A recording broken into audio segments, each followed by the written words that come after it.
बिस्मिल्लाहिर्रहमानिर्रहीम। अस्सलाम वालेकुम नाज़रीन, आप यूट्यूब चैनल देख रहे हैं। मैं इमरान खान हूँ। नाज़रीन, बड़ी इंटरेस्टिंग खबरें हैं, इंटरनेशनल भी और पाकिस्तान के अंदर से भी। नवाज शरीफ का ख़ास आदमी आसिम मुनीर के ख़ास आदमी से लड़ पड़ा है और लड़ाई की वजह जो है वो प्रॉपर्टी है। और एक दूसरे के इन्होंने पोल खोलने शुरू कर दिए हैं, अजीबो गरीब हरकतें शुरू कर दी हैं।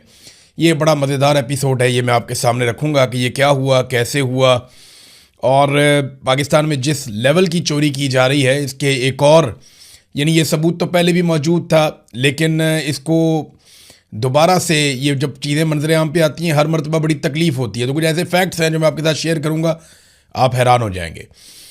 तो नाजरीन, सबसे पहले जो इस वक्त सिचुएशन है खित्ते की, उस पर हम बात करते हैं। डोनाल्ड ट्रंप एक दिन जंगबंदी करता है और साथ ही अगले बयान के अंदर वो ऐलान जंग कर देता है। यानी आप डोनाल्ड ट्रंप को प्रिडिक्ट नहीं कर सकते। ये अमरीकी तारीख का एक अजीबोगरीब किरदार है। एक पोस्ट करता है कि हमने अपने अहदाफ हासिल कर लिए हैं, हम जंग जीत गए हैं, जो काफ़ी है। और फिर अगली पोस्ट में कहता है कि ईरान दुनिया के लिए बदस्तूर एक ख़तरा है जिसे हमें ख़त्म करना पड़ेगा। तो एक डोनाल्ड ट्रंप की पोस्ट से ऐसा लगता है कि जैसे ईरानी बहुत अच्छे हैं, मामला हल हो गया। एक से ऐसा लगता है कि उनसे बुरा दुनिया में कोई नहीं और मामला अभी हल नहीं हुआ। एक बयान में कहता है कि ईरान को हार मानना पड़ेगी, अजीब लोगों से हमारा पाला पड़ गया है, वो काफ़ी ज़हीन भी हैं, बहुत सख्त गिर हैं। अगले बयान में डोनाल्ड ट्रंप साहब ये कहते हैं कि ईरान हमारी मिन्नतें कर रहा है मुआहदा करने के लिए और हम उनसे नहीं करना चाह रहे। अब जो लेटेस्ट डोनाल्ड ट्रंप का इस हवाले से स्टेटमेंट है, वो स्टेटमेंट ये है कि मैं जल्द ईरान की भेजी हुई तजावीज़ का जायज़ा लूँगा। देखिए, ईरान ने पहले तजावीज़ भिजवाई और पहले अमेरिका ने भिजवाई, ईरान ने नहीं मानी, फिर ईरान ने भिजवाई, अमेरिका ने नहीं मानी, फिर ईरान ने तरामीम करके भिजवाई, उसके ऊपर पंगा पड़ गया। अब ईरान ने फाइनली और तजावीज़ भिजवाई हैं और इतला ये आ रही है कि एक तरफ से कोई 9 तजावीज़ आई, अमेरिका की तरफ से कोई 14 या 15 तजावीज़ जो हैं वो ईरान ने भिजवा दी हैं। ये अभी किसी को भी कंफर्म नहीं है, सब अपनी अपनी बातें कर रहे हैं। एक्चुअली जो मुज़ाकरात हैं वो पाकिस्तान करवा रहा है, अमेरिका और ईरान के बीच में चल रहे हैं, एक दूसरे को तजावीज़ भिजवा रहे हैं। जिस वक्त इनकी नीयत होगी ना दोनों मुल्कों की, ये बड़े आराम से मुज़ाकरात कामयाब हो जाएंगे। जब तक इनकी नीयत नहीं है ना, ये जो मर्जी कर लें, मुज़ाकरात कामयाब नहीं होंगे। तो यहाँ पे डोनाल्ड ट्रंप ने कहा कि मैं जल्द ईरान की भेजी हुई तजावीज़ का जायज़ा लूँगा, मगर मेरे ख्याल में ये काबिल कबूल नहीं होगा, क्योंकि उन्होंने गुज़िश्ता 47 सालों में इंसानियत और दुनिया के ख़िलाफ़ जो कुछ किया है, इसके लिए उन्होंने अभी तक कोई बड़ी कीमत नहीं चुकाई। यानी अब डोनाल्ड ट्रंप एक मरतबा फिर जंग की बात कर रहा है। तो जंग की बात में ना एक बात आप जहन में रखिएगा कि सेंटकॉम के जो कमांडर हैं उन्होंने डोनाल्ड ट्रंप को ब्रीफिंग दी थी अभी हाल ही में। और इसके बाद एडमिरल ब्रेड कूपर इनका नाम है, इन्होंने 26 फरवरी को जब दी थी ब्रीफिंग, तो 28 फरवरी को अमेरिका ने हमला कर दिया था।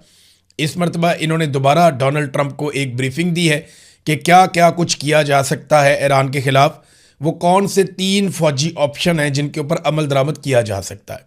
मैंने आपको वो रिपोर्ट भी किया था। अब यही जो सेंटकॉम के कमांडर हैं, इन्होंने इसराइल से भी रब्ता किया है और इसराइली चीफ ऑफ स्टाफ ने हमांगी पैदा करने के लिए, क्योंकि अगर हमला होना है तो इसराइल ने साथ मिलकर हमला करना है।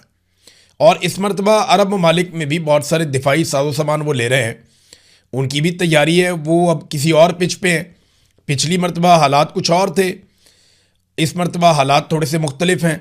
इस मरतबा अरबों का नुकसान भी हो चुका है और ईरान के पास ये शवाहिद भी हैं कि अरब ममालिक की सरजमीन से ईरान पे बार बार अटैक किया गया है और ईरान की गवर्नमेंट से जुड़े लोगों ने बाकायदा निशानदेही कर दी है उन अहदाफ की जो अरब सरजमीन के ऊपर मौजूद हैं और जिनको वो कहते हैं जी हम निशाना बनाएंगे।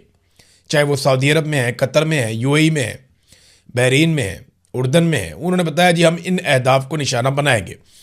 सिर्फ वहाँ पे ओमान एक ऐसा मुल्क है जिसके साथ अभी तक ईरान का कोई फड्डा नहीं है।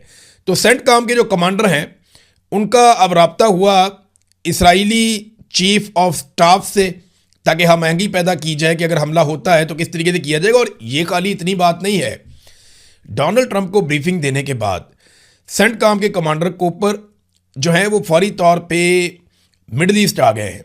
एडमिरल ब्रेड कोपर इस वक्त मिडल ईस्ट में मौजूद हैं और यहाँ पे जो दिफाई तैयारियाँ हैं उनको हतमी शक्ल दे रहे हैं, या जो जारहाना हिकमत अमली हो सकती है अमरीकी फ़ौज की, उसको हतमी शक्ल दे रहे हैं और वो जायज़ा ले रहे हैं तमाम चीज़ों का ग्राउंड पर आके।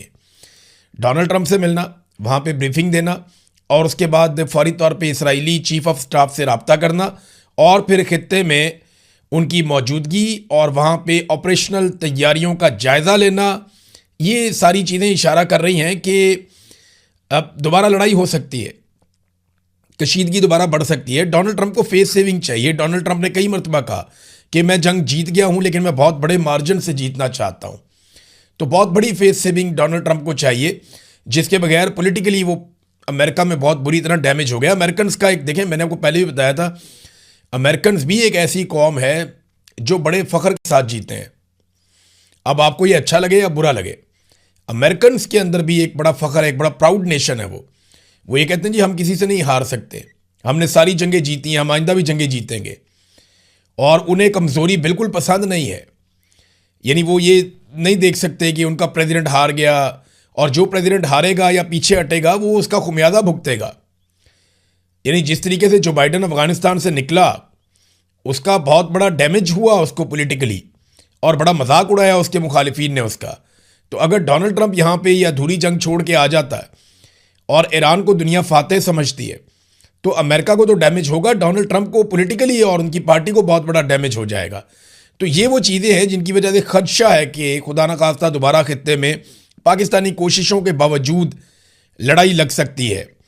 तो एक तो ये चीज़ हमें दिमाग में रखनी पड़ेगी, ये क्या कह रहे हैं। लेकिन सदर अहमदी नयाद जो ईरान के साबिक सदर हैं, उन्होंने जो एक स्टेटमेंट दिया ना, वो बड़ा इंपॉर्टेंट है।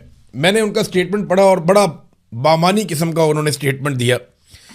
उन्होंने कहा अब दुनिया ये कबूल करने को तैयार नहीं है कि एक कौम समंदर पार बैठकर बाकी तमाम अकवाम की किस्मत का फैसला करे। डॉलर और फौजी दबाव पर मबनी निज़ाम अपना असर खो चुका है। अगर वाशिंगटन अपने जवाल से बचना चाहता है तो उसे एहतराम का लफ्ज़ सीखना होगा। हम कोई कानूनी नहीं हैं, हम हज़ारों साल पुरानी तहजीब हैं। ईरानी सरजमीन पर उनका किया गया हर हमला दुनिया के इस हिस्से में उनके असर रसूख के खात्मे को मज़ीद तेज़ करता है। वो ये करते हैं, जितना वो हमारे ऊपर हमला करते हैं ना, इससे दुनिया में उनका असर रसूख कम होता है, अमेरिका का, उससे बढ़ता नहीं है।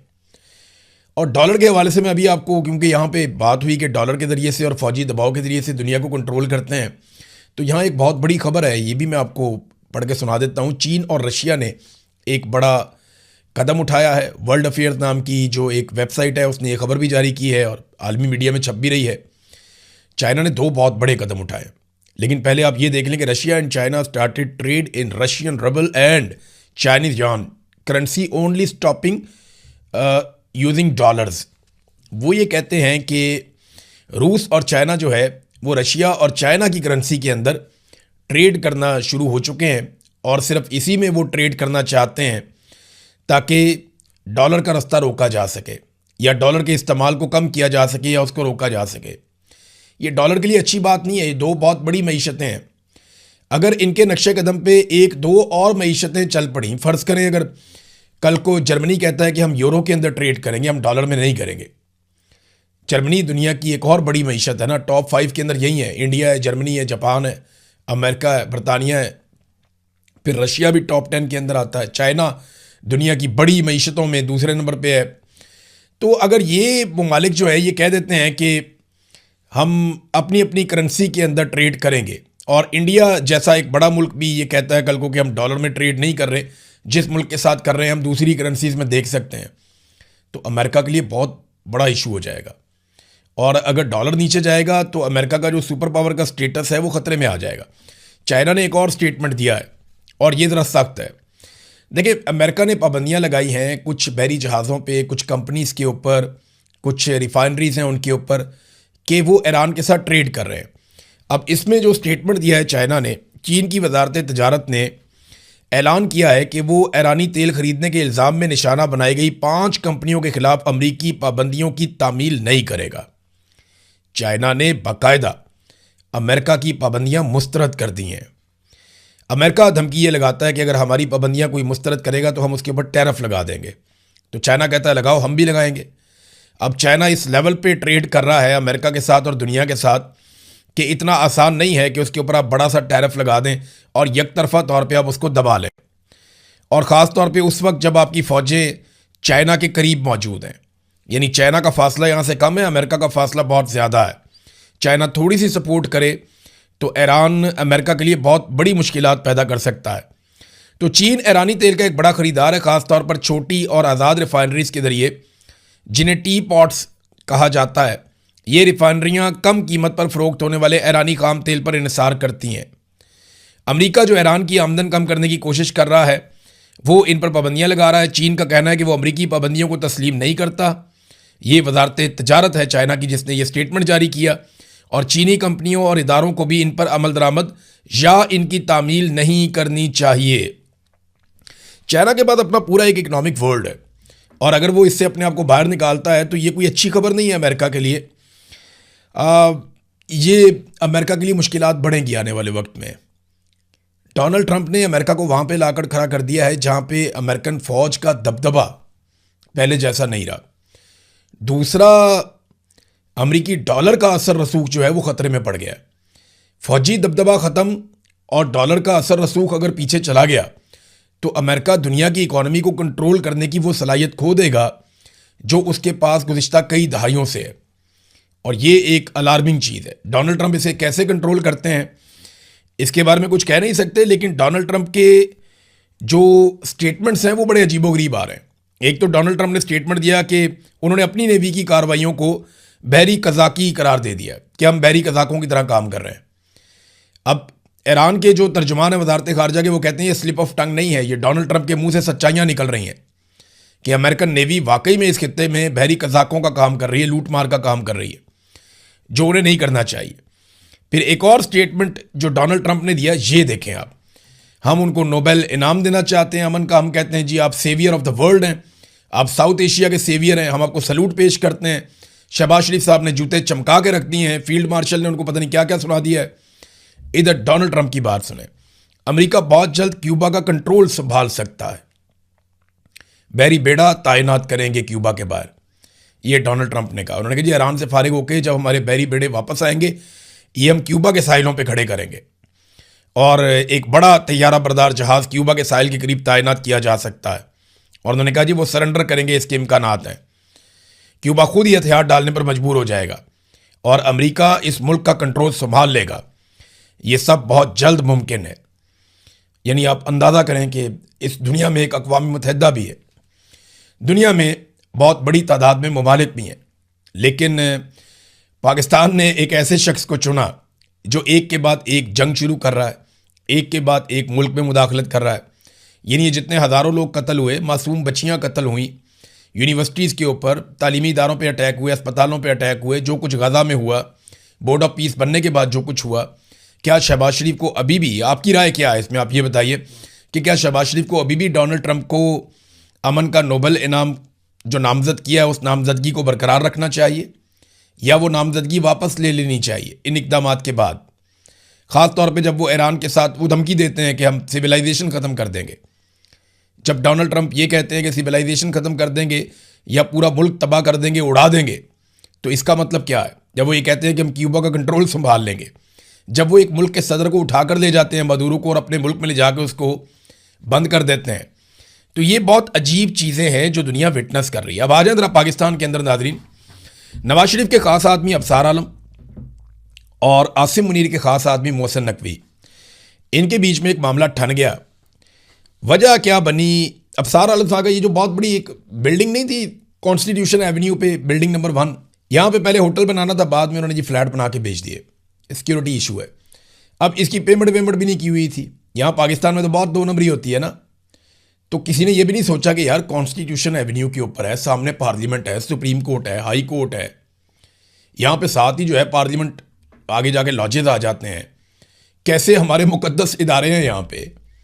तो इस जगह के ऊपर भी पैसा बना लिया अफसरान ने 2 नंबरी करके, और फ्रॉड किस्म के माफिया ने यहाँ पे आके माल बना लिया, जजेस ने भी अपना पैसा खा लिया। अब वहाँ पे एक जो फ्लैट है वो अफसार आलम साहब का भी था। वो ये कहते हैं कि उन्होंने अच्छे वक्तों में, जब ये ज़ेरे तामीर था, तब उन्होंने एक बुक करवा लिया था। तो ये बिल्कुल ठीक बात होगी उनकी। मैं बिल्कुल नहीं कह रहा कि ये उन्होंने करप्शन से लिया या कोई 2 नंबरी से लिया, ये बात बिल्कुल गलत है अगर कोई ये कहता है तो। बिल्कुल उन्होंने अपने हक हलाल के जायज़ पैसों से या तनख्वाहों से लिया होगा। वो अच्छी तनख्वाहों पर मीडिया में काम करते रहे, और जो लोग मीडिया में काम करते रहे उनके लिए 2, 4, 5, 10 करोड़ का फ्लैट लेना या प्लॉट लेना कोई मुश्किल नहीं है। यहाँ 5 मिलियन से 10 मिलियन तक तनख्वाह होती है पाकिस्तान में मीडिया वालों की, जो अच्छा काम करते हैं। अफसार आलम साहब का तो मुझे आइडिया नहीं है, लेकिन जो अच्छा काम करते हैं उन्हें अच्छी खासी तनख्वाह भी मिलती है पाकिस्तान में, और किस्तों पे लेना तो कोई रोला ही नहीं है। तो वो कहते हैं जनाब उनका वहाँ पे एक फ्लैट था, जब मामला यहाँ पे आया तो उनको गुस्सा आ गया। अब गुस्से के अंदर उन्होंने क्या कुछ कह दिया, उन्होंने कहा जी मोहसिन नकवी ने इस्लामाबाद के दिल में बिल्डिंग पर हमला किया, रेंजर्स को गैर आइनी और गैर कानूनी तौर पर इस्तेमाल किया, उनकी कमांड के हुक्म के बगैर उन्हें इस्तेमाल किया गया, और अभी कोर्ट का तहरीरी ऑर्डर भी नहीं आया था और ये सारा कुछ कर दिया गया। ये अफसार आलम साहब थोड़ा अरसा पहले जब कच्ची आबादियां गिराई जा रही थी तब नहीं बोले, जब रेंजर्स को इस्तेमाल करके नहाते शहरियों पर गोलियां चलाई गई तब नहीं बोले। पहले भी तो रेंजर्स को इस्तेमाल किया गया, आज तो सिर्फ बिल्डिंग खाली करवा लेते, पहले तो इंसानों का कत्लेआम कर दिया गया। आप कह रहे थे नहीं कोई कत्ल नहीं हुआ, कुछ नहीं हुआ, आप तो 2 नंबर अजीब तरीके से बात कर रहे थे, याद है आपको। तो अफसार आलम साहब अब अपनी बिल्डिंग पे बात आई है या अपने प्लॉट पे बात आई है, आपका हक हलाल का होगा, लेकिन जब बात अपने घर पे आई है तो आपको कितनी तकलीफ हुई है। तो वो जो लोग कत्ल हो गए वो भी तो किसी के बच्चे थे। ये जो कच्ची आबादियों में हज़ारों लोग जो बेघर हो गए हैं बहुत बड़ी तादाद में, उनके भी तो घरौंदे थे, वो तो उन घरों के अंदर रहते थे, आप तो यहाँ पे रहते भी नहीं है, ये तो सिर्फ आपकी एक प्रॉपर्टी थी। यानी जिस एलीट क्लब की इमारत में अफसार आलम साहब का अपना फ्लैट था, उस पर मोहसिन नकवी साहब का रेड हमला करार दे दिया गया। रेंजर्स की मदद लेना गैर कानूनी गैर आइनी करार दे दिया उन्होंने। इससे कबल दर्जनों आम बस्तियां मलिया मेट हुई, तब ये बिल्कुल चुप बैठे हुए थे। सियासी कारकुनों पर असली गोलियां चली, लोग कत्ल हुए, इनको वो रबड़ की गोलियां लगती थीं, और रेंजर्स का वहां इस्तेमाल इन्हें ऐन कानूनी और आईनी लगता था। यानी ये मुनाफकत नहीं है तो और क्या है, ये अब अफसार आलम साहब बताएं ना। दूसरा, उन्होंने एक सवाल पूछा कि मेरा सवाल है क्या ये मुल्क मोहसिन नकवी का है? क्या मौजूदा चेयरमैन CDA इस फरा गोगी के फ्रंटमैन नहीं थे जो उस वक्त दुबई में फरार है, जिसका कहा जाता है कि वो पिंकी पीरनी की फ्रंटमैन थी? अब ये अफसार आलम कह रहे हैं ये तो जो CDA का चेयरमैन लगा है ये फरा गोगी का फ्रंटमैन है। ये क्या आज लगा फ्रंटमैन? एक दिन पहले आपने ये स्टोरी क्यों नहीं की? यानी जब तक मोहसिन नकवी की हुकूमत ने अफसार आलम के फ्लैट पे हाथ नहीं डाला तब तक अफसार आलम साहब को ये CDA का चेयरमैन गलत नहीं लगा, तब तक ये CDA का चेयरमैन अफसार आलम को फरा गोगी का फ्रंटमैन नहीं लगा, तब तक अफसार आलम को रेंजर्स के इस्तेमाल पे किसी किस्म का एतराज़ नहीं हुआ, तब तक अफसार आलम को इस्लामाबाद में होने वाले कच्ची आबादियों के ऊपर हमलों पे किसी किस्म का कोई एतराज़ नहीं हुआ। यानी मौजूदा चेयरमैन CDA ने इससे पहले मरियम नवाज के साथ 2 साल काम किया। तो जितनी देर ये पंजाब में काम करता रहा सेक्रेटरी कम्युनिकेशन एंड वर्क्स पे, जब तक ये पंजाब हुकूमत के साथ काम करता रहा, यानी 4 साल गुजर गए ना फरा गोगी वाली एपिसोड ख़त्म हुए, तो ये कहीं ना कहीं तो काम कर रहा था और इसी हुकूमत के साथ काम कर रहा था।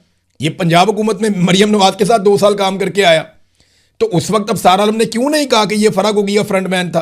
अब उन्हें क्यों याद आ गया? जब उनके अपने फ्लैट पे हाथ पड़ा तो उन्हें याद आ गया। आगे फरमाते हैं कि मेरे पास मुसद्दका खबर है कि मोहसिन नकवी ने इस्लामाबाद हाई कोर्ट के जजेस को पैगाम पहुंचाया कि बड़े साहब पिंडी वाले ये चाहते हैं कि 1 कॉन्स्टिट्यूशन अपार्टमेंट्स के खिलाफ कार्रवाई हो। यानी कितने आराम से उन्होंने बता दिया कि जजों को मोहसिन नकवी मैनेज कर लेता है, और मोहसिन नकवी पैगाम लेकर जाता है जजों के पास, किसका? रावलपिंडी से बड़े साहब का। बड़े साहब बोलें तो आसिम मुनीर साहब। अब अफसार आलम साहब पाकिस्तान में उनको प्रॉब्लम होती है ये बात करने में। वैसे भी अफसार आलम साहब नवाज शरीफ साहब के ख़ास आदमी हैं, नवाज शरीफ साहब इक़्तिदार में हैं तो वो सोचेंगे नाम लेते हुए, लेकिन बड़े साहब वो आसिम मुनीर साहब को ही कहते हैं कि मेरे पास, उन्होंने कहा जी मेरे पास मुसद्दका खबर है, पक्की खबर दे रहे हैं कि हाई कोर्ट के जजों को मोहसिन नकवी कंट्रोल करता है आसिम मुनीर के कहने के ऊपर, और गुमराह करता है, उन्हें यह बताता है कि कॉन्स्टिट्यूशन अपार्टमेंट्स के खिलाफ कार्रवाई करनी है, बड़े साहब चाहते हैं। हम कितने अरसे से कह रहे हैं कि अदालतों को मिलिट्री एस्टेब्लिशमेंट कंट्रोल कर रही है, कोई मानता नहीं था, यही अफसार आलम वगैरह भी नहीं मानते थे। आज वो अपने मुंह से कह रहे हैं। क्यों कह रहे हैं? फ्लैट अपना आ गया ना, सिर्फ इस वजह से। फिर उन्होंने कहा मेरा एक सवाल है, क्या ये मोहसिन नकवी का मुल्क है? क्या ये मुल्क इसलिए बना था कि यहाँ लोग मेहनत करें, हलाल की कमाई करें, टैक्स दें, बजाय अपना पैसा मोहसिन नकवी और उसके ख़ानदान की तरह मुल्क से नाजायज़ तरीके से बाहर ले जाएं, इस मुल्क में इन्वेस्ट करें अपने बुढ़ापे के लिए और इस पर मोहसिन नकवी कब्जा कर ले? सवाल उन्होंने पूछे हैं मोहसिन नकवी से। फिर फील्ड मार्शल के ख़ास आदमी मोहसिन नकवी पे एक और बड़ा घिनौना इल्ज़ाम लगाया उन्होंने कहा मोहसिन नकवी ने अपना काला धन एमनेस्टी के जरिए सफ़ेद किया। मोहसिन नकवी की बीवी का अपार्टमेंट दुबई लीक में जाहिर हुआ। मोहसिन नकवी ने कुछ दिन पहले कहा कि $100 अरब बाहर गया है। आप तो खुद पैसा बाहर लेकर गए हैं, आप दूसरों का पैसा कैसे लाएंगे? यही मोहसिन नकवी मनी लॉन्ड्रिंग भी कर रहा है। उसकी बीवी ने गैर कानूनी जायदाद भी बनाई है। और ये सारी चीज़ें कौन बता रहा है? अफसार आलम, नवाज शरीफ का खास आदमी, आसिम मुनीर के खास आदमी के बारे में बता रहा है।